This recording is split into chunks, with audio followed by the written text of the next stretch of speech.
The 10 worst things Biden did in 2021. 10. He canceled Operation Legend amid a record crime wave in U.S. cities. At least 12 major cities broke annual homicide records in 2021. Yet Biden ended the Trump Justice Department's Operation Legend, which deployed federal officers to aid local law enforcement and helped arrest more than 6,000 criminals. Now, with Chicago suffering the most violent year in a quarter-century, its mayor is requesting federal help to fight violent crime, help that Biden withdrew when he took office. 9. He weaponized the FBI to intimidate parents who show up at school board meetings. Parents are furious about pandemic closures and schools indoctrinating their kids with extremist ideologies. Biden treated them like domestic terrorists. In the midst of a historic labor shortage, he pushed vaccine mandates, forcing employers with more than 100 employees to fire unvaccinated workers, even if they have natural immunity from previous infection, or impose onerous weekly testing requirements would drive more Americans out of the labor force, at a time when businesses can't find workers and there are more than 11 million unfilled jobs. His war on fossil fuels helped drive domestic production down and gasoline prices through the roof. Then he begged the Organization of the Petroleum Exporting Countries, OPEC, a foreign oil cartel, to produce more oil, which will result in the same emissions as domestically produced oil.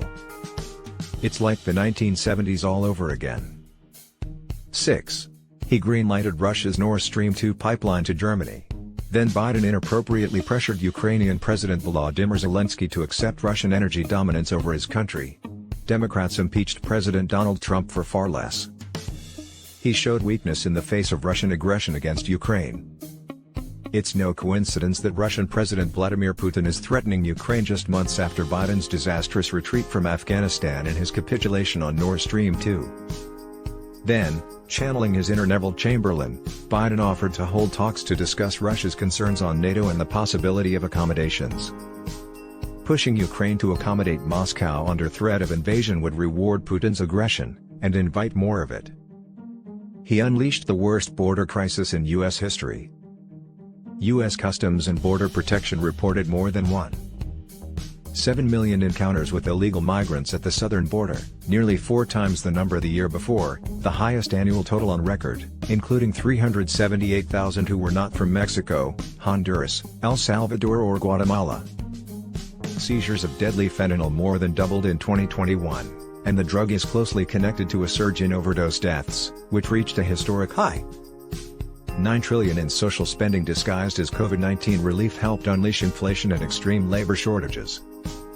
This was the worst fiscal policy mistake in decades, passed with Democratic votes alone. And despite all that COVID spending, shortages of test kits and treatments persisted as the Omicron variant arrived. He failed to deliver on his promise to put his whole soul into uniting the country.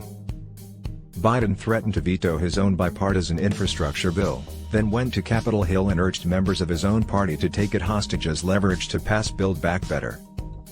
He failed to pass any other major pieces of bipartisan legislation, allowing himself to be captured by his party's radical left wing. His withdrawal from Afghanistan was the most shameful foreign policy calamity in my lifetime. Biden left hundreds of U.S. citizens and as many as 62,000 of our Afghan allies behind enemy lines and forced NATO allies to abandon their citizens and allies as well. He put the safety of U.S. service members at the Kabul airport in the hands of the Taliban and Haqqani network, a decision that led to the deaths of 13 Americans in a suicide attack. His over-the-horizon drone strike killed no terrorists but took the lives of 10 innocent people. And he repeatedly lied about the unfolding disaster, declaring that Al-Qaeda was gone from Afghanistan, that no Americans were having trouble getting to the airport, that no allies were questioning the United States' credibility, that none of his military advisors had recommended leaving a residual force, and that his Afghan debacle was an extraordinary success. That's a shameful list, but it only scratches the surface. Among the dis-honorable mentions, Biden proposed what the New York Times reports were the highest sustained levels of federal spending since World War II.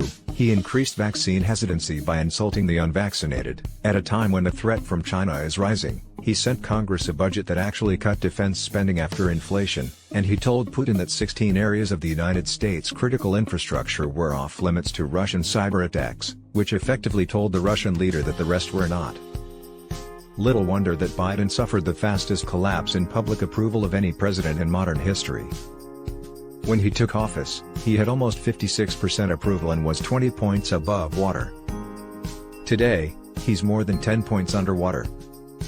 That's a 30-point swing in less than a year. No recent president has fallen from grace so far, so fast, so early in his presidency. This was the worst first year of any president in my lifetime,